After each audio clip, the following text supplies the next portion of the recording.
धरं देवं वन्देऽहं गणनायकम्।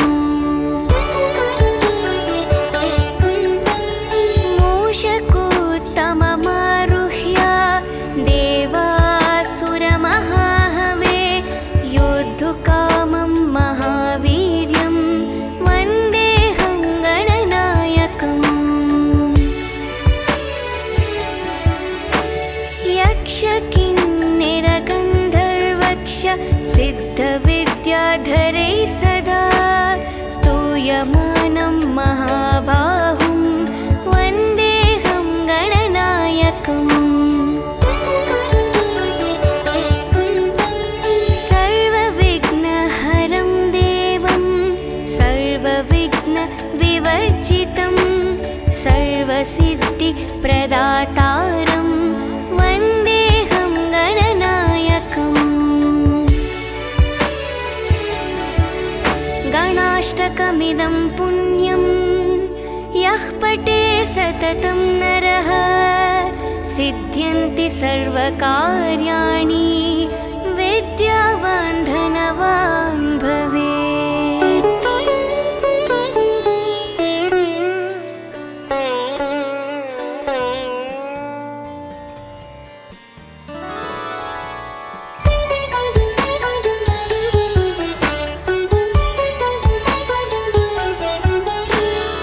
एकदन्तं महाकायं तप्तकाञ्चनसन्निभं लम्बोदरं विशालाक्षं वन्देऽहं गणनायकम्। मौञ्जीकृष्णाजिनधरं नागयज्ञोपवीतिनं बालेन्दुसुकलामौलिं वन्देऽहं गणनायकम्।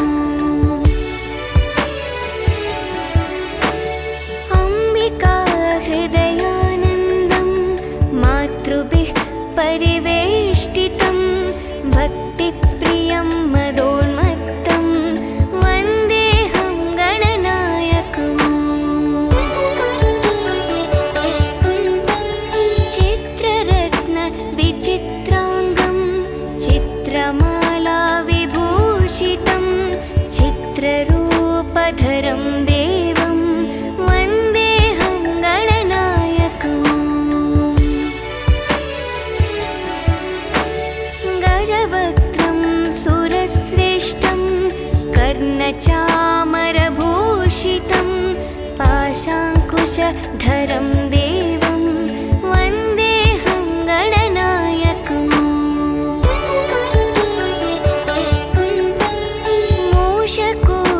मूषकोत्तममारुह्य देवासुरमहाहवे योद्धुकामं महावीर्यं वन्देऽहं गणनायकम्। यक्षकिन्निरगन्धर्वक्ष सिद्धविद्याधरैः सदा स्तूयमानं महाबाहुं वन्देऽहं गणनायकम्। सर्वविघ्नहरं देवं सर्वविघ्नविवर्जितं सर्वसिद्धिप्रदातारं वन्देऽहं गणनायकम्। गणाष्टकमिदं पुण्यं यः पठे सततं नरः सिद्ध्यन्ति सर्वकार्याणि विद्यावान् धनवान् भवेत्।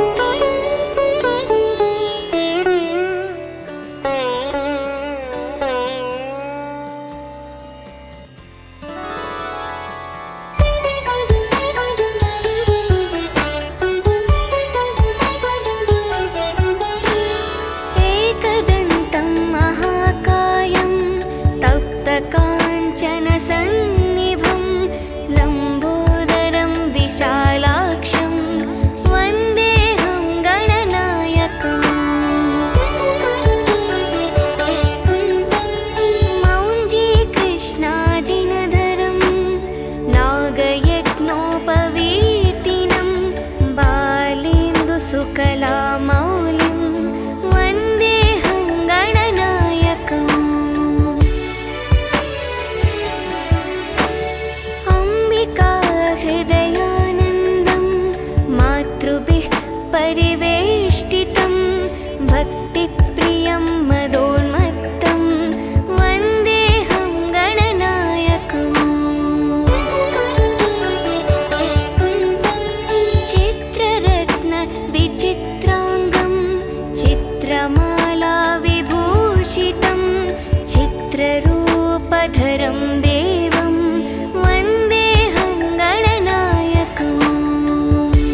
कर्णचामरभूषितं पाशाङ्कुशधरं देवं वन्देऽहं गणनायकम्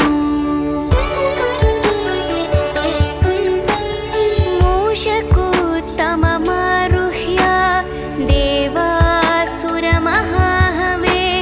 योद्धुकामं महावीर्यं वन्देऽहं गणनायकम्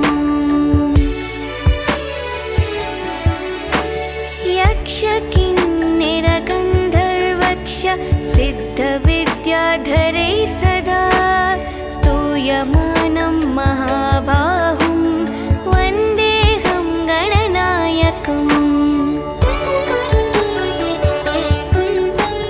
सर्वविघ्नहरं देवं सर्वविघ्नविवर्जितं सर्वसिद्धिप्रदातारं वन्देऽहं गणनायकम् गणाष्टकमिदं पुण्यं यः पठे सततं नरः सिद्ध्यन्ति सर्वकार्याणि विद्यावान् धनवान् भवेत्।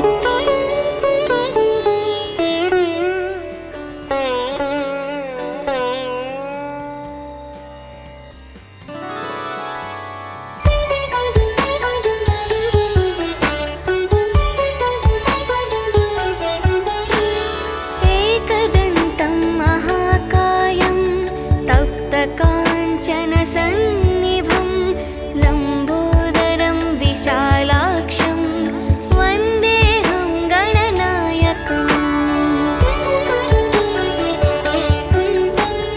मौञ्जीकृष्णाजिनधरं नागयज्ञोपवीतिनं बालेन्दुसुकलामौलिं वन्देऽहं गणनायकम्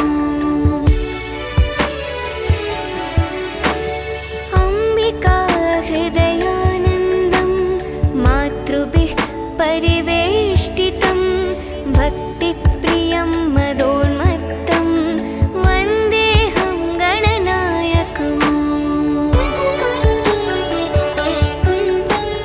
चित्ररत्नविचित्राङ्गं चित्रमालाविभूषितं चित्ररूपधरं देवं वन्देऽहं गणनायकम्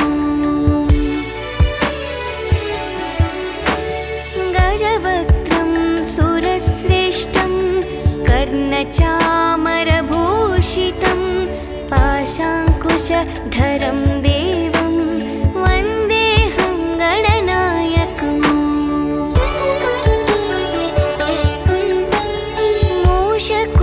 मूषकोत्तममारुह्य देवासुरमहाहवे योद्धुकामं महावीर्यं वन्देऽहं गणनायकम् यक्षकिन्निरगन्धर्वक्ष सिद्धविद्याधरैः सदा स्तूयमानं महाबाहुं वन्देऽहं गणनायकम् सर्वविघ्नहरं देवं सर्वविघ्नविवर्जितं सर्वसिद्धिप्रदातारं वन्देऽहं गणनायकम् गणाष्टकमिदं पुण्यं यः पठे सततं नरः सिद्ध्यन्ति सर्वकार्याणि विद्यावान् धनवान् भवेत्।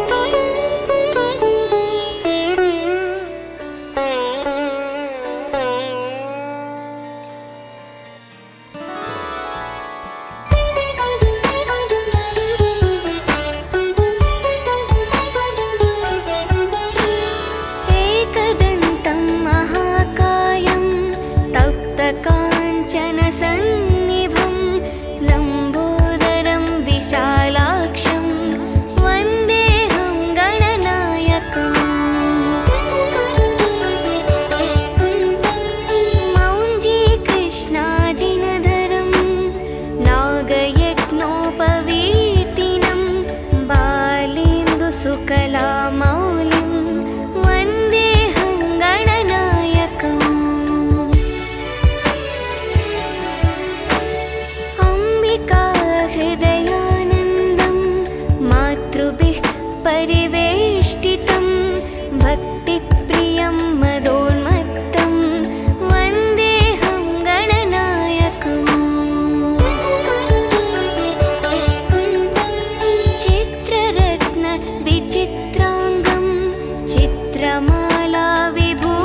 विभूषितं चित्ररूपधरं देवं वन्देऽहं गणनायकम् गजवक्त्रं सुरश्रेष्ठं कर्णचामरभूषितं पाशाङ्कुशधरं देवं वन्देऽहं गणनायकम् मूषकोत्तममारुह्य देवासुरमहाहवे योद्धुकामं महावीर्यं वन्देऽहं गणनायकम्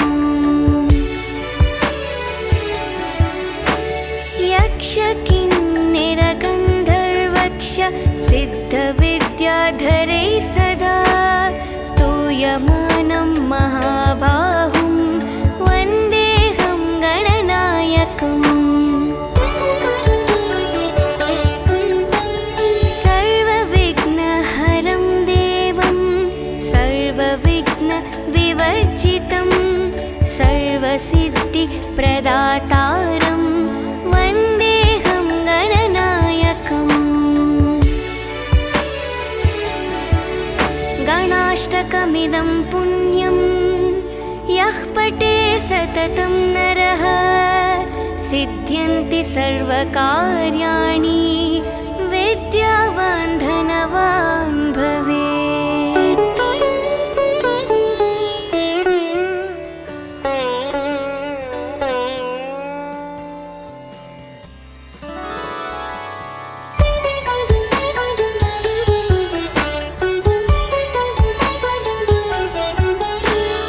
एकदन्तं महाकायं तप्तकाञ्चनसन्निभं लम्बोदरं विशालाक्षं वन्देऽहं गणनायकम्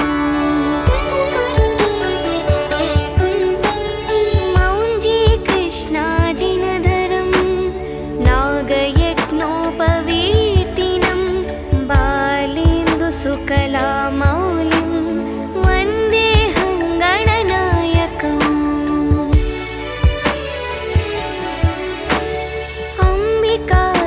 अम्बिकाहृदयानन्दं मातृभिः परिवेष्टितं भक्तिप्रियं मदोन्मत्तं वन्देऽहं गणनायकम् चित्ररत्नविचित्राङ्गं चित्रमालाविभूषितं चित्ररूपधरं देवं वन्देऽहं गणनायकम् गजवक्त्रं सुरश्रेष्ठं कर्णचामरभूषितं पाशाङ्कुशधरं देवं वन्देऽहं गणनायकम्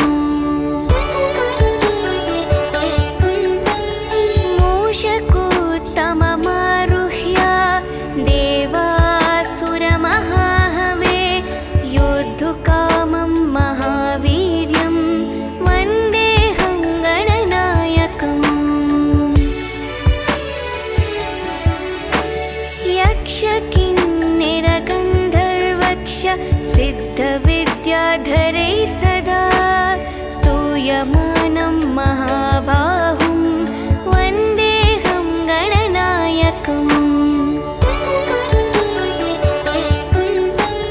सर्वविघ्नहरं देवं सर्वविघ्नविवर्जितं सर्वसिद्धिप्रदातारं वन्देऽहं गणनायकम् गणाष्टकमिदं पुण्यं यः पठे सततं नरः सिद्ध्यन्ति सर्वकार्याणि विद्यावान् धनवान् भवेत्।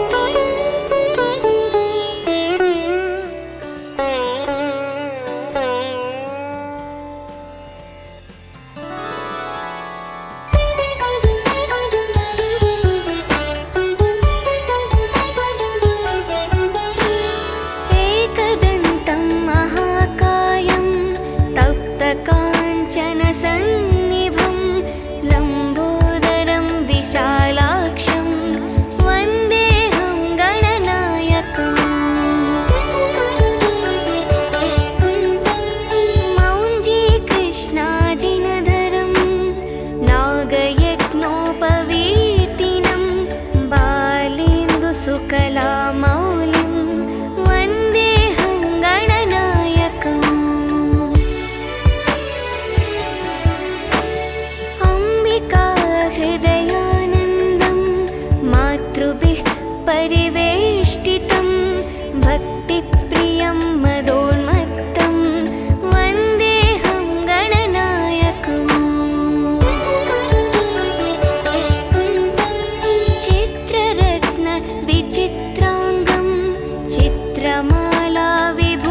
कर्णचामरभूषितं पाशाङ्कुशधरं देवं वन्देऽहं गणनायकम् मूषकोत्तममारुह्य देवासुरमहाहवे योद्धुकामं महावीर्यं वन्देऽहं गणनायकम् यक्षकिन्निरगन्धर्वक्ष सिद्धविद्याधरैः सदा स्तूयमानं महाबाहुं वन्देऽहं गणनायकम्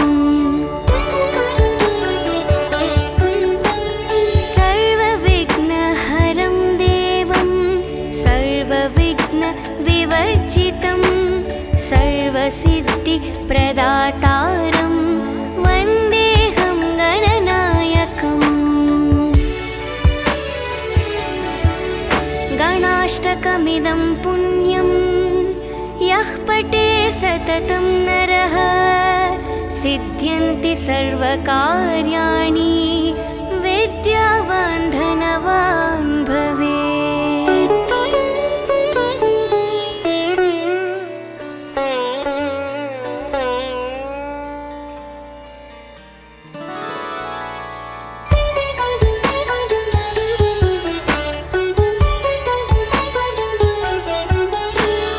एकदन्तं महाकायं तप्तकाञ्चनसन्निभं लम्बोदरं विशालाक्षं वन्देऽहं गणनायकम्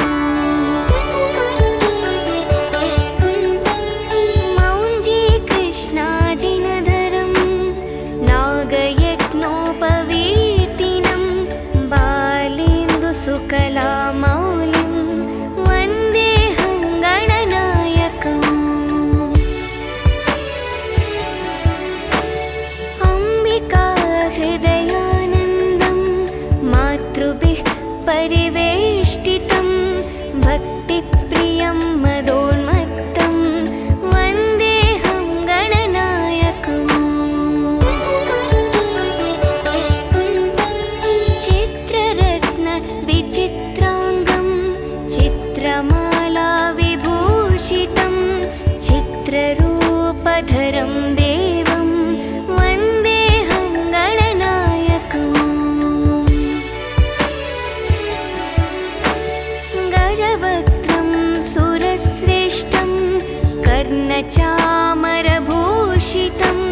पाशाङ्कुशधरं देवं वन्देऽहं गणनायकम्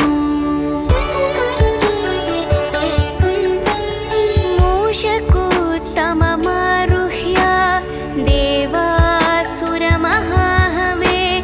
योद्धुकामं महावीर्यं वन्देऽहं गणनायकम्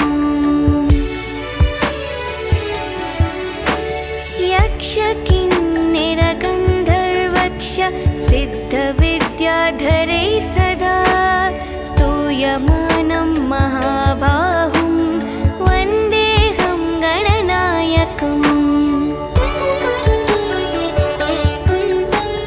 सर्वविघ्नहरं देवं सर्वविघ्नविवर्जितं सर्वसिद्धिप्रदातारं वन्देऽहं गणनायकम् गणाष्टकमिदं पुण्यं यः पठे सततं नरः सिद्ध्यन्ति सर्वकार्याणि विद्यावान् धनवान् भवेत्।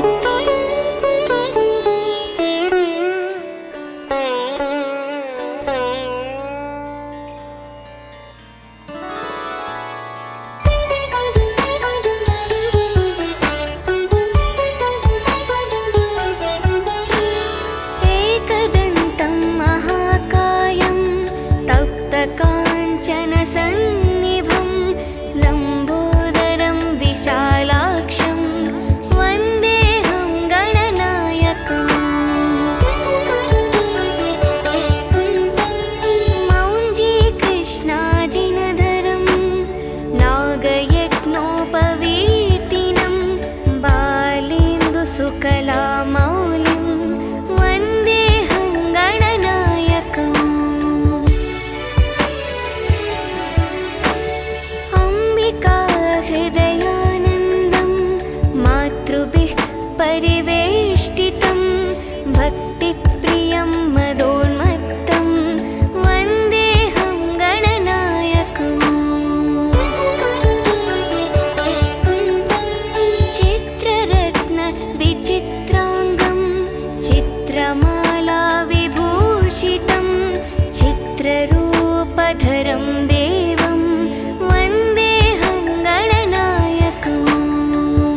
गजवक्त्रं सुरश्रेष्ठं कर्णचामरभूषितं पाशाङ्कुशधरं देवं वन्देऽहं गणनायकम्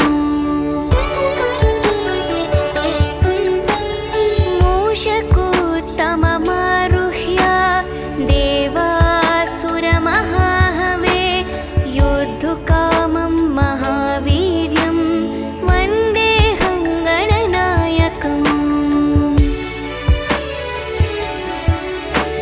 यक्षकिन्निरगन्धर्वक्ष सिद्धविद्याधरैः सदा स्तूयमानं महाबाहुं वन्देऽहं गणनायकम् सर्वविघ्नहरं देवं सर्वविघ्नविवर्जितं सर्वसिद्धिप्रदातारं वन्देऽहं गणनायकम् गणाष्टकमिदं पुण्यं यः पठे सततं नरः सिद्ध्यन्ति सर्वकार्याणि विद्यावान् धनवान् भवेत्।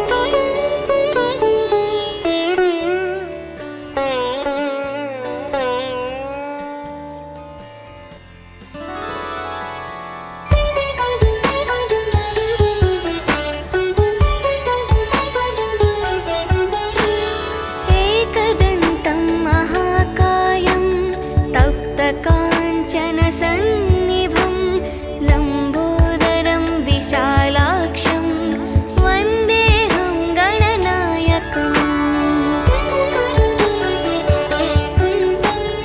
मौञ्जीकृष्णाजिनधरं नागयज्ञोपवीतिनं बालेन्दुसुकलामौलिं वन्देऽहं गणनायकम् अम्बिकाहृदयानन्दं मातृभिः परिवेष्टितं भक्तिप्रियं मदोन्मत्तं वन्देऽहं गणनायकम् चित्ररत्नविचित्राङ्गं चित्रमालाविभूषितं चित्ररूपधरं देवं वन्देऽहं गणनायकम् गजवक्त्रं सुरश्रेष्ठं कर्णचामरभूषितं पाशाङ्कुशधरं देवं वन्देऽहं गणनायकम्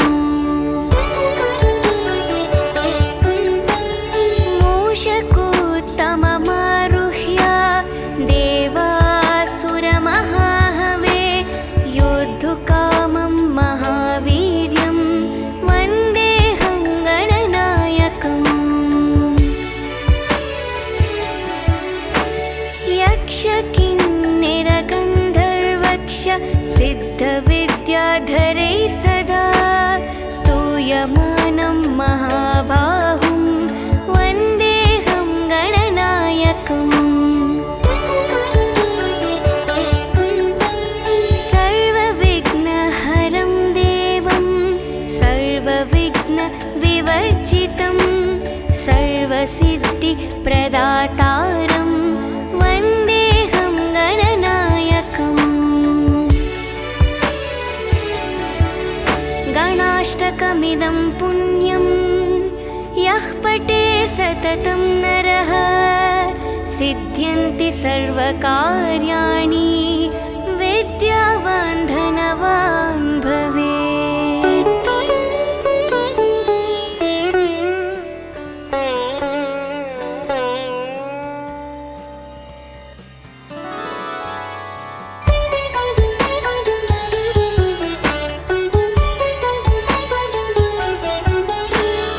एकदन्तं महाकायं तप्तकाञ्चनसन्निभं लम्बोदरं विशालाक्षं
कर्णचामरभूषितं पाशाङ्कुशधरं देवं वन्देऽहं गणनायकम् मूषकोत्तममारुह्य देवासुरमहाहवे योद्धुकामं महावीर्यं वन्देऽहं गणनायकम् यक्षकिन्निरगन्धर्वक्ष सिद्धविद्याधरैः सदा स्तूयमानं महाबाहुं वन्देऽहं गणनायकम्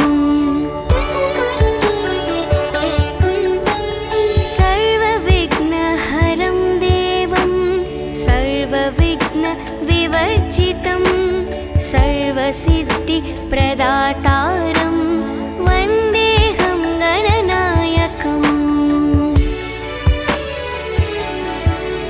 गणाष्टकमिदं पुण्यं यः पठे सततं नरः सिद्ध्यन्ति सर्वकार्याणि विद्यावान् धनवान् भवेत्।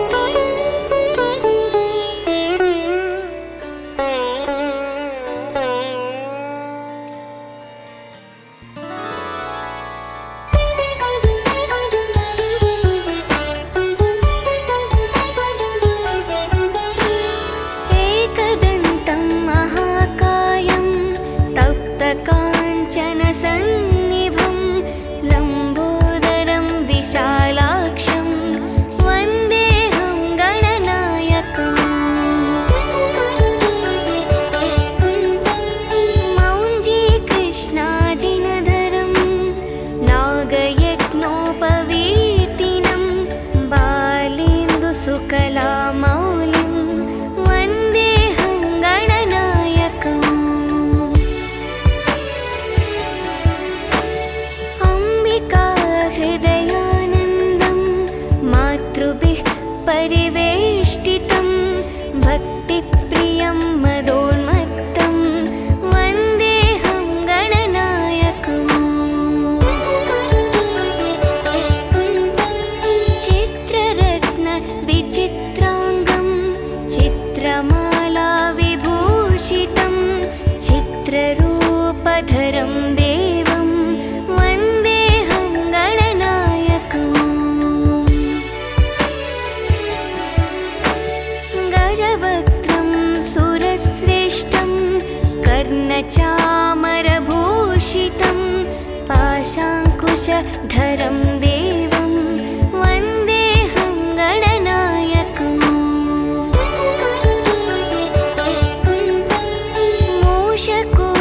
मूषकोत्तममारुह्य देवासुरमहाहवे योद्धुकामं महावीर्यं वन्देऽहं गणनायकम् यक्षकिन्निरगन्धर्वक्ष सिद्धविद्याधरैः सदा स्तूयमानं महाबाहुं वन्देऽहं गणनायकम् सर्वविघ्नहरं देवं सर्वविघ्नविवर्जितं सर्वसिद्धिप्रदातारं वन्देऽहं गणनायकम् गणाष्टकमिदं पुण्यं यः पठे सततं नरः सिद्ध्यन्ति सर्वकार्याणि विद्यावान् धनवान् भवेत्।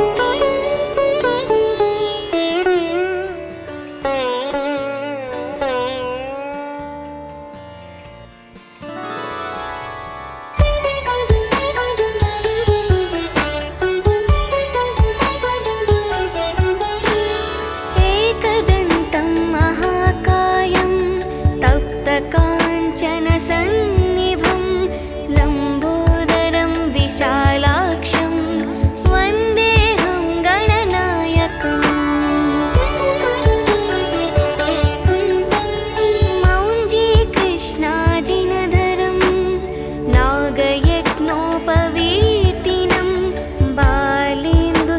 सकलामौलिं वन्देऽहं गणनायकम्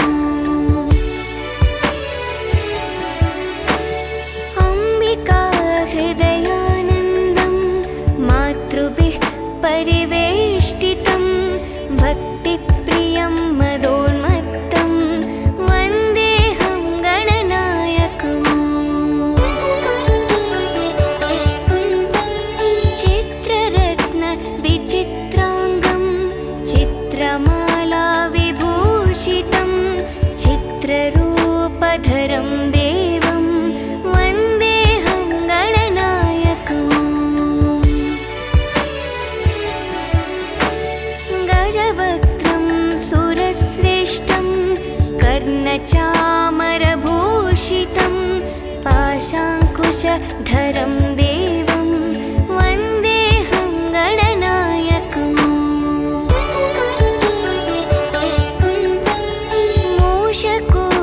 मूषकोत्तममारुह्य देवासुरमहाहवे योद्धुकामं महावीर्यं वन्देऽहं गणनायकम् यक्षकिन्निरगन्धर्वक्ष सिद्धविद्याधरैः सदा स्तूयमानं महाबाहुं वन्देऽहं गणनायकम्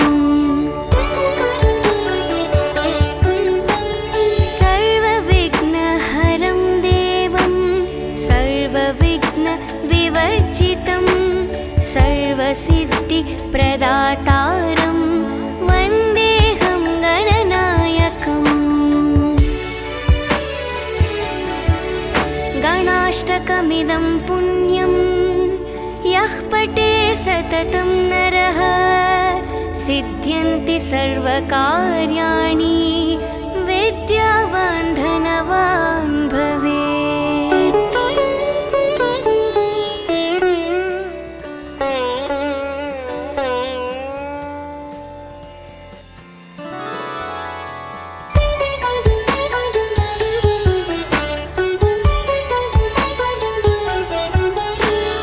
एकदन्तं महाकायं तप्तकाञ्चनसन्निभं लम्बोदरं विशालाक्षं वन्देऽहं गणनायकम्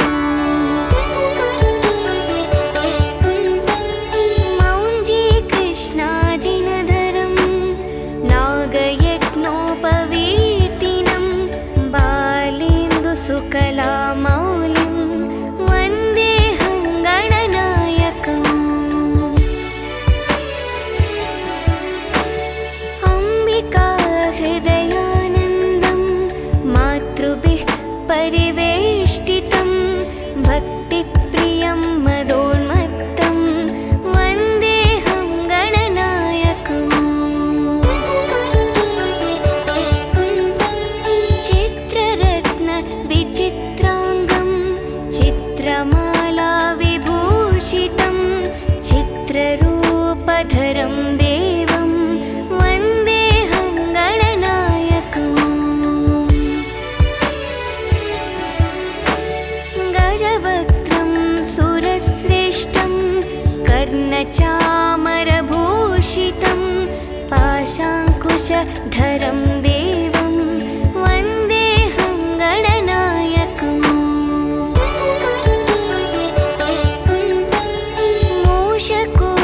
मूषकोत्तममारुह्य देवासुरमहाहवे योद्धुकामं महावीर्यं वन्देऽहं गणनायकम् यक्षकिन्निरगन्धर्वक्ष सिद्धविद्याधरैः सदा स्तूयमानं महाबाहुं वन्देऽहं गणनायकम्